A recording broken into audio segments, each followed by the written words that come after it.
Bienvenidos y Dios les bendiga. Damos inicio una vez más a esta transmisión de manera online. Les queremos decir que los queremos, los amamos mucho. Qué bueno compartir este tiempo de manera online, pero poder estar en contacto. Si tenés algún motivo de oración, alguna necesidad, escribinos, que queremos estar en contacto con vos, ayudarte y hacer todo lo posible que esté a nuestro alcance para poder ser de bendición especialmente en este tiempo. Así que cuídense, ¿sí? Aquellos que se puedan quedar en casa, quédate en casa, cuídate, cuídanos y estamos orando para que este tiempo sea un tiempo que es un desafío, pero que sea un tiempo de bendición para todos nosotros. Me gustaría compartirles en este día un mensaje que no va a ser una prédica, una homilía, sino más bien un estudio bíblico. Por lo general, cuando tenemos que hacer una prédica, una reflexión, utilizamos dos métodos, el método deductivo y el método inductivo. El método deductivo, lo que nosotros hacemos es, ya vamos al texto con el tema que queremos hablar. Por ejemplo, si queremos hablar sobre el amor, vamos a utilizar las citas bíblicas, las referencias en la palabra de Dios que hablen sobre el amor. En cambio, el método inductivo, vamos al pasaje y le hacemos preguntas al pasaje para extraer los principios y ese va a ser el tema que vamos a abordar. Entonces, por ejemplo, le preguntamos al pasaje, o también llamada perícopa, es decir, los versículos que vamos a estar utilizando para hacer el mensaje, y le preguntamos qué, cómo, cuándo, dónde, quién, ¿no? Y a través de esta exégesis que vamos a hacer, vamos a extraer los principios bíblicos. Entonces vamos a estar haciendo un puente entre el texto y nuestro tiempo, nuestra cultura, la necesidad de hoy. Cuando hacemos esta exégesis, uno suele dejar de lado ciertos detalles que tienen que ver con el análisis o el estudio de todo el libro. La fecha, el autor, el contexto, la necesidad, los destinatarios.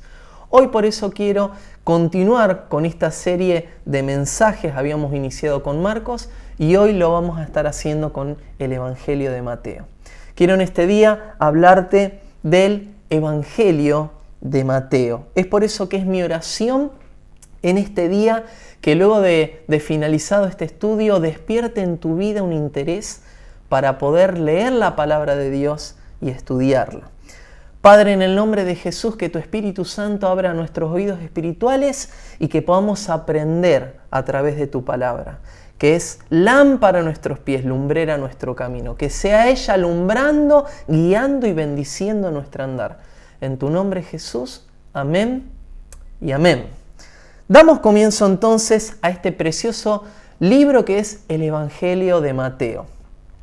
Habíamos dicho anteriormente que el primer libro en ser escrito de los evangelios fue Marcos y fue escrito entre el 55 y 64. Ahora Mateo fue posterior, por lo tanto fue escrito entre el 70 y el 80 después de Cristo. ¿Por qué?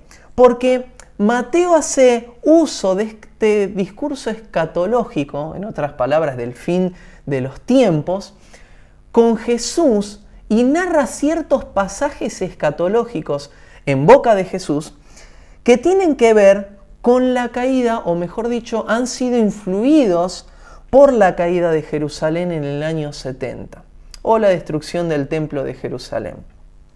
Es decir, que cuadra con la destrucción del templo y con las circunstancias que se narran en Mateo.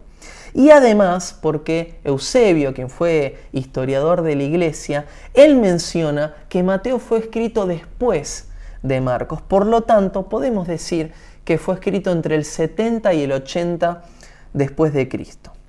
¿Quién fue el autor del Evangelio de Mateo? El autor fue Mateo. Mateo fue el autor de este Evangelio. Ahora, ¿qué Mateo fue?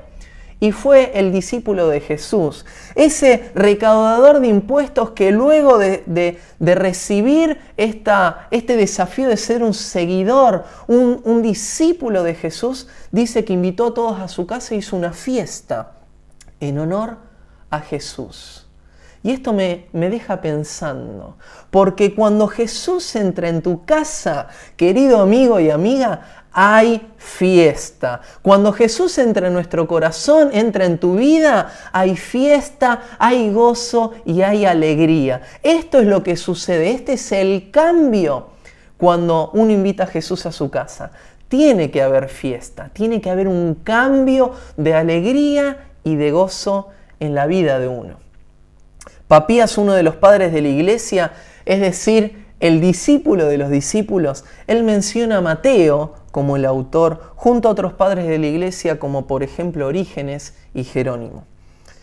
Mateo ocupa el primer lugar del Nuevo Testamento, pero no siempre fue así en el orden de los evangelios. ¿Por qué? Primero porque el primer evangelio en ser escrito de los evangelios fue Marcos. Y Mateo y Lucas escriben a la luz de Marcos, a la luz y guía del Evangelio de Marcos. Entonces la pregunta es, ¿por qué ocupa el primer lugar hoy Mateo? Porque a veces uno cuando abre el Nuevo Testamento se encuentra con Mateo y dice, Mateo fue el primero en ser escrito. Pero no fue así a lo largo de la historia. ¿Por qué ocupa entonces el primer lugar? Porque Mateo, luego de ser escrito, fue el más leído. Y la mayoría de las personas hasta el día de hoy suelen utilizar los versículos que están en Mateo, aunque figuren también en los otros evangelios sinópticos. Pero la razón principal por la que fue el más citado y ocupó siempre el primer lugar es porque expresa el espíritu del Antiguo Testamento en el Nuevo. En otras palabras, Mateo es el enlace entre el Antiguo Testamento y el Nuevo Testamento. Mateo los conecta. Por eso está en primer lugar. Una de las frases repetitivas en todo el libro de Mateo es para que se cumpla lo dicho por el profeta cuando dijo. Por eso los destinatarios de Mateo son, es decir, los oidores y receptores del texto original, fueron la comunidad judía. Y Mateo, siendo judío, escribió para los judíos. Él le escribió a los judíos para que entendieran que Jesús era el Mesías, el que se anunciaba en la Torá y los profetas. Cuando uno dice la Torá, es la ley. En otras palabras, la Torá es el Pentateuco, Génesis, Éxodo, Levítico, Números y Deuteronomio. Los primeros 5 libros del Antiguo Testamento. Entonces uno puede resumir y decir el Antiguo Testamento diciendo la Torá y los profetas. En el Antiguo Testamento, todas las profecías del Antiguo Testamento se cumplen en Jesús, el Hijo de Dios. Este era el propósito de Mateo a la hora de escribirle a sus destinatarios, que eran los judíos. Entonces es bueno y es interesante analizar este libro, no solamente Mateo solo, sino también considerando los evangelios sinópticos, los demás. ¿Y por qué se llaman evangelios sinópticos? Porque cuentan la historia de Jesús, pero cada uno desde su perspectiva, desde su óptica, en la manera que lo vieron. Entonces, por ejemplo, podemos tomar el ejemplo de Lucas y de Mateo, estos que fueron escritos bajo la guía y la luz de Marcos. Y qué interesante porque Lucas y Mateo tienen la genealogía de Jesús, que no está en Marcos y no está en Juan. Y cada una de ellas son distintas. Por lo general, cuando uno las lee, ¿qué es lo que pasa? ¿Qué es lo que solemos hacer? Como que uno las saltea. Cuando se encuentra la genealogía que dice el hijo del hijo del hijo, uno la saltea y la pasa por alto. Pero tienen un objetivo y un mensaje detrás. ¿Qué es lo que quería dejar dado y dicho Mateo a la comunidad judía? Él estaba tomando en cuenta a quienes le estaba escribiendo. Entonces nos encontramos en el capítulo 1, verso 2, que Mateo va a decir que Jesús desciende de Abraham. ¿Quién era Abraham? Abraham era el padre de la fe. Abraham era el padre de los hebreos. Con Abraham había iniciado los hebreos, Israel, la comunidad judía, el pueblo de Dios. En otras palabras, estaba diciendo que la descendencia del pueblo judío, el Mesías, se encontraba en Jesucristo. Esta era una de las maneras de relacionar el nuevo pacto que era Cristo Jesús con el antiguo pacto, el Antiguo Testamento, que era la ley. Qué importante, porque Mateo es ese enlace, esa unión entre el Antiguo y el Nuevo Testamento. Y él está diciendo, la ley, aquellas profecías del Antiguo Testamento están en Cristo Jesús. Él es el nuevo pacto. Hay detalles también que figuran en Mateo y son únicos y no están en ningún otro lado. Por ejemplo, sucede con el Sermón del Monte, o también llamado las reinterpretaciones del Sermón del Monte. ¿Por qué? Porque Jesús dice, oísteis que fue dicho, mas yo os digo. Oísteis que fue dicho, mas yo os digo. Salvo las bienaventuranzas, las reinterpretaciones de Jesús son únicas en Mateo. Y es probable, muy probable, que Jesús la haya dado a lo largo de su vida en el ministerio público, y no solo en un día como solemos verlo en la película de Jesús, que lo vemos allí Jesús hablándole a los discípulos y a las multitudes diciendo todas estas enseñanzas. No, es muy probable que haya sido un conjunto de enseñanzas que Mateo recopiló, y fue un conjunto de enseñanzas dadas por Jesús a lo largo de su ministerio público. Lo que hizo Jesús fue reinterpretar los mandamientos, la ley. Ustedes han oído que se dijo, no cometerás adulterio, pero yo les digo, cualquiera que mire a una mujer y la codicie en su corazón, ya ha cometido adulterio.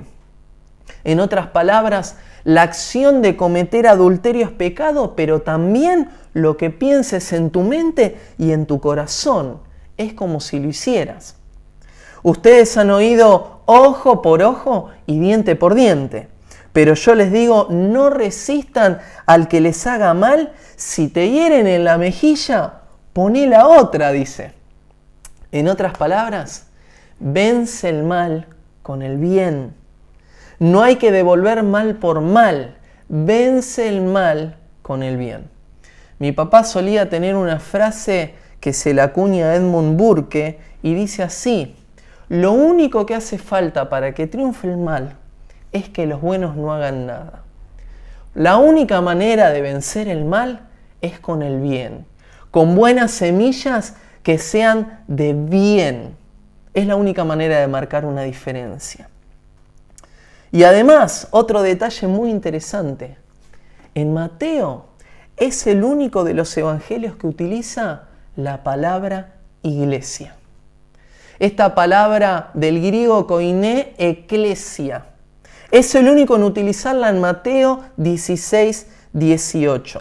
Cuando Jesús le dice a Pedro, y yo también te digo que tú eres Pedro, y sobre esta roca edificaré mi iglesia, y las puertas del Hades no prevalecerán contra ella.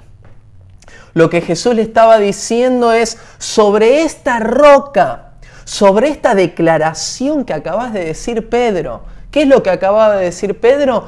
Tú eres el Cristo, el Hijo del Dios viviente. Jesús le dice, sobre esta declaración, sobre esta roca, voy a edificar mi iglesia. Porque la única manera de edificar la iglesia es cuando Cristo es la cabeza. Es cuando Cristo es el centro. Si vos querés que en tu vida, en tu familia, en tus proyectos, en tus sueños, puedas crecer y avanzar, Cristo tiene que ser el centro de tu vida. Si vos edificás en Cristo, que es la roca, tu vida, vas a crecer y vas a poder avanzar. Y lo mejor de todo es que está la promesa que nos dice, y las puertas del infierno, las puertas del Hades, no prevalecerán contra ella. no van a prevalecer en todo lo que vos hagas porque Cristo va a ser el centro. ¿Cuántos dicen amén a esta palabra? El propósito. ¿Cuál era el propósito de Mateo a la hora de escribir este evangelio? Presentar a Jesús como el Mesías, el Rey eterno. Él es el Rey que vino a reinar, pero no desde la cosmovisión que tenían los discípulos o los judíos. Ellos veían a Jesús como un liberador o libertador político que ocuparía el poder de turno y derrocaría el imperio romano. Pero lo que Jesús vino a ser era mucho más. Jesús vino a entronarse en nuestros corazones. Él vino a cambiar tu vida. Él vino a cambiar tu historia. Él vino a transformar todo tu entorno. Él vino a ser mucho más de lo que pensamos y esperamos. Y el versículo central de Mateo se encuentra en Mateo 5:17 que dice, Jesús dice, no piensen que he venido a anular la ley o los profetas. No he venido a anularlos, sino a darles cumplimiento. Jesús no vino a la tierra, Jesús vino a la tierra para cumplir todas las profecías del Antiguo Testamento y para que por medio de su sacrificio en aquella cruz tuviéramos una oportunidad de redención. Y por medio de esa salvación en la cruz, la limpieza de nuestros pecados y la vida eterna. ¿Qué te parece si le decimos gracias? Gracias, Señor Jesús, por tu sacrificio. Gracias, Señor Jesús, por tu amor. Gracias, Señor Jesús, por de dónde me rescataste, de dónde me sacaste. Gracias, Señor Jesús, por lo que hiciste. Y gracias, Señor Jesús, por lo que vas a hacer. Porque si me sacaste de ese lugar, lo vas a volver a hacer. Yo te creo. Gracias, Señor. El mensaje de Jesús era y sigue siendo hoy: no solo vine a sanar a los enfermos, no solamente vine a liberar a los endemoniados, no solamente vine a resucitar a los muertos, vine para cambiar vidas, vine para hacer mucho más, vine a reinar en los corazones. ¿Cuántos se acuerdan de la historia de Sadrac, Mesach y Abednego en el libro de Daniel? ¿Cuántos la conocen? Ellos fueron arrojados a un horno en llamas por no negar de su fe. Ellos dijeron, Dios a quien servimos puede librarnos del horno de fuego ardiendo. Y si aún no lo hiciera, no serviremos a tus dioses, ni tampoco le vamos a adorar a esa estatua que has levantado. Entonces el rey Nabucodonosor se llenó de ira y mandó encender hasta 7 veces más el horno, a tal punto que cuando lo lanzaron a Sadrac, Mesach y Abednego, dice que las llamas del fuego mataron a aquellos hombres que lanzaron a estos muchachos. Cuando el rey se asomó para mirar dentro del horno, ¿qué piensan que pasó? Se encontró con una cuarta persona, con la figura como la de un hijo de los dioses.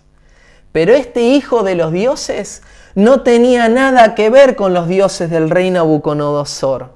Este era Jesucristo, el Hijo del Dios viviente. Este era el Señor de Sadrac, Mesach y Abednego, que estaba con ellos dentro del horno en llamas. Cuando oramos y le pedimos a Dios, ¿qué solemos pedirle? Señor, sácanos de este problema. Llévate esta dificultad, no la quiero más. Lo mismo le dijeron a Jesús en Mateo, los discípulos, las multitudes. Señor, ¿no eres tú aquel libertador político? ¿No eres el que nos viene a liberar del imperio romano y de esta opresión? ¿No eres tú el que viene a sacarnos de todos nuestros problemas? ¿Qué te parece si en vez de decirle al Señor que te saque de los problemas, ¿por qué no lo invitamos mejor en medio de lo que estamos viviendo? Sadrac, Mesach y Abednego no le pidieron, Señor, sácanos. No, lo invitaron, Lo invitaron y cuando miraron dentro del horno en llamas, vieron una cuarta persona que se paseaba en medio de ellos. ¡Qué impresionante! Por eso quiero decirte que si Dios está con nosotros, no importa que sea horno, no importa que sea una pandemia, no importa lo que sea, invita a Jesús y Él te va a salvar. Yo quiero que Jesús se pasee en medio de lo que estoy viviendo. ¿Y vos? No importa qué tan mal estén las cosas, Jesús sigue siendo la mejor garantía para cualquier situación. A vos se te pueden escapar muchas cosas de las manos, pero hoy hay alguien que no. Y ese es Dios, porque Él tiene el mundo en sus manos. Él tiene todo el control. Permitime preguntártelo una vez más. ¿Por qué no le invitamos a Jesús en medio de lo que estamos pasando? En medio de lo que estamos viviendo. Jesús, vení en este momento. Jesús, vení en este tiempo. Te necesito conmigo en esta temporada. Invítalo allí donde estás y decile, ven. Ven en este tiempo, ven en esta situación que estoy atravesando. Porque Jesús, quiero decirte, vino a darle cumplimiento a tu vida, a lo que el pecado se llevó de tu vida. Aquello que perdiste, aquello que el diablo se llevó y te robó.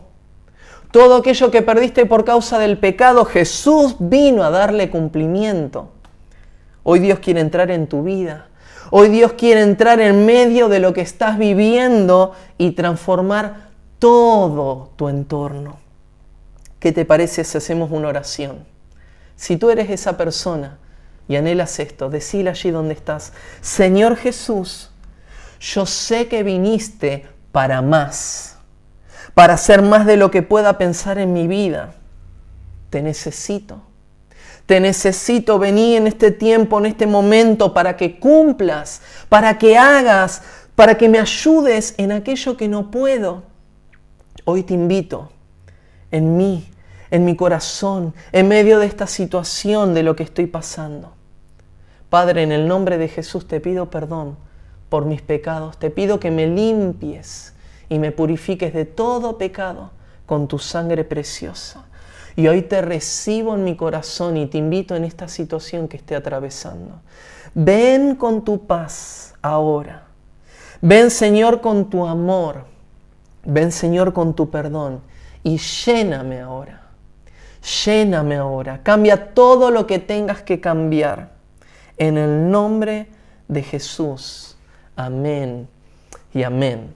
Si hiciste por primera vez esta oración, déjanos un mensaje porque nos queremos poner en contacto contigo. Que Dios te bendiga y nos vemos el próximo domingo con otro mensaje.